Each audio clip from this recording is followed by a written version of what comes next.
Di dunia keuangan sekarang ini, punya keunggulan itu bukan lagi soal jadi yang lebih baik, tapi soal jadi yang lebih cepat. Para eksekutif dan investor itu kan pada dasarnya berlomba untuk bisa melihat masa depan, bahkan kalau cuma sedetik lebih dulu dari pesaing mereka. Coba deh bayangin, kekuatan seperti apa yang Anda punya kalau nggak perlu lagi nunggu laporan pendapatan tiap kuartal? Gimana kalau Anda bisa lihat data penjualan perusahaan itu, ya real time, detik ini juga? Ini bukan lagi fiksi ilmiah loh. Ini adalah kenyataan baru yang dimotori oleh data alternatif. Inilah kuncinya untuk mendapatkan gambaran mentah tanpa filter soal kinerja sebuah perusahaan. Dan ini secara fundamental sedang menulis ulang aturan main di pasar. Oke, mari kita bedah lebih dalam. Kita akan mulai dari batasan data tradisional, lalu kita jelajahi 3 jenis utama data alternatif.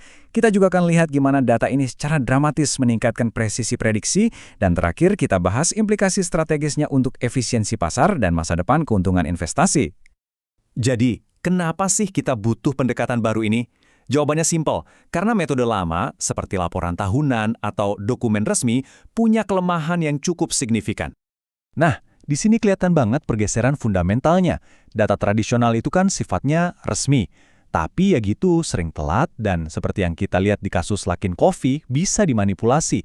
Sebaliknya, data alternatif itu datang dari jejak digital kita semua, real time, tanpa filter, dan karena sumbernya banyak banget, jadi ya hampir mustahil buat dipalsukan. Ini tuh pergeseran dari citra perusahaan yang udah dipoles ke kenyataan yang sesungguhnya di lapangan. Data alternatif itu bukan cuma satu jenis aja loh. Mari kita pecah jadi 3 kategori utama yang membuka semua peluang wawasan baru ini. Pertama, ada data perilaku. Anggap saja ini denyut nadi sentimen publik. Setiap cuitan, setiap ulasan, setiap pencarian di Google, itu semua adalah titik data yang mengungkapkan apa yang lagi dipikirin konsumen secara real time. Ini kayak kita ngintip langsung ke dalam pikiran pasar. Selanjutnya, data komersial. Ini adalah jejak digital yang ditinggalkan oleh bisnis itu sendiri. Coba pikirin deh, data transaksi kartu kredit yang nunjukin tren penjualan saat itu juga, atau jumlah lowongan kerja yang bisa jadi sinyal ekspansi. Bahkan, data kepuasan karyawan dari situs kayak Glassdoor itu berkorelasi dengan kinerja perusahaan. Ini seperti kita bisa melihat mesin internal bisnis yang tadinya tertutup, sekarang jadi kelihatan. Dan yang terakhir ada data penginderaan, di mana kita benar-benar mengukur dunia fisik.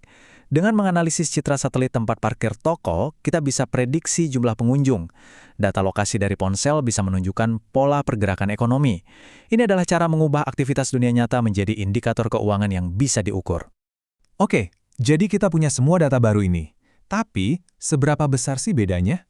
Yuk kita lihat bukti konkret dari kekuatan prediktifnya. Nah, ini angka yang paling penting. Perhatiin deh, sebuah studi menemukan kalau pakai data alternatif itu bisa menekan kesalahan prediksi pendapatan dari, 88% turun jadi cuma 2,6%. Ini bukan sekedar perbaikan kecil-kecilan loh, ini lompatan kuantum dalam hal akurasi. Bedanya tuh antara nebak-nebak sama benar-benar tahu. Kita semua pasti pernah lihat ulasan kayak gini. Kelihatannya sepele kan, cuma opini satu orang. Tapi, gimana kalau Anda bisa menganalisis jutaan ulasan seperti ini dalam waktu bersamaan?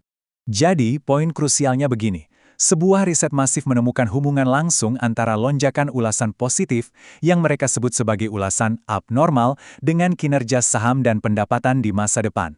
Suara kolektif para pelanggan secara harfiah bisa memprediksi kesuksesan finansial sebuah perusahaan. Dan contohnya masih banyak lagi.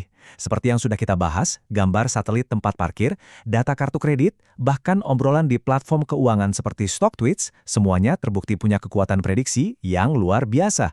Setiap aliran data ini adalah kepingan puzzle yang baru. Ini lebih dari sekedar keuntungan taktis loh. Penggunaan data alternatif punya implikasi yang sangat dalam terhadap cara kerja pasar secara keseluruhan. Akar masalahnya ada pada konsep keuangan klasik yang namanya asimetri informasi. Ini istilah kerennya aja. Intinya sih cuma bilang kalau ada beberapa orang, biasanya orang dalam perusahaan, yang tahu lebih banyak daripada yang lain. Nah, ketidakseimbangan inilah yang menciptakan pasar yang nggak efisien. Dan disinilah solusinya. Data alternatif itu bisa mengungkap informasi baru yang secara langsung mengurangi kesenjangan informasi tadi. Ini, pada gilirannya, menurunkan apa yang disebut biaya agensi, yaitu masalah yang muncul ketika manajemen nggak bertindak untuk kepentingan terbaik para pemegang saham. Hasil akhirnya, pasar yang lebih adil dan lebih efisien untuk semua orang. Para penulis dari sumber utama kita menyimpulkannya dengan sangat baik. Anggap saja data alternatif itu sebagai sebuah jembatan. Jembatan ini menghubungkan investor luar dengan jenis wawasan yang dulunya cuma dimiliki orang dalam, yang pada akhirnya membawa seluruh pasar lebih dekat ke kondisi efisiensi yang ideal. Oke, mari kita tarik kesimpulan dan lihat kenapa ini bukan sekedar tren yang menarik, tapi sebuah keharusan strategis untuk masa depan. Jadi, apa keunggulan strategisnya buat Anda? Pertama, Anda dapat wawasan lebih cepat. Kedua, Anda mengurangi risiko karena bisa mendeteksi masalah lebih awal. Dan ketiga, Anda membangun pemahaman yang jauh lebih dalam tentang bisnis yang sebenarnya.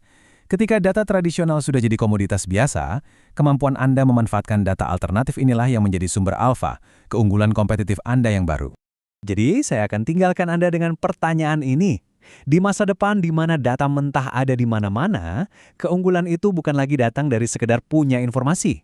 Keunggulan akan datang dari kemampuan untuk meramu sumber-sumber data baru ini lebih cepat dan lebih cerdas dari siapapun. Pertanyaannya adalah, bagaimana strategi Anda akan beradaptasi?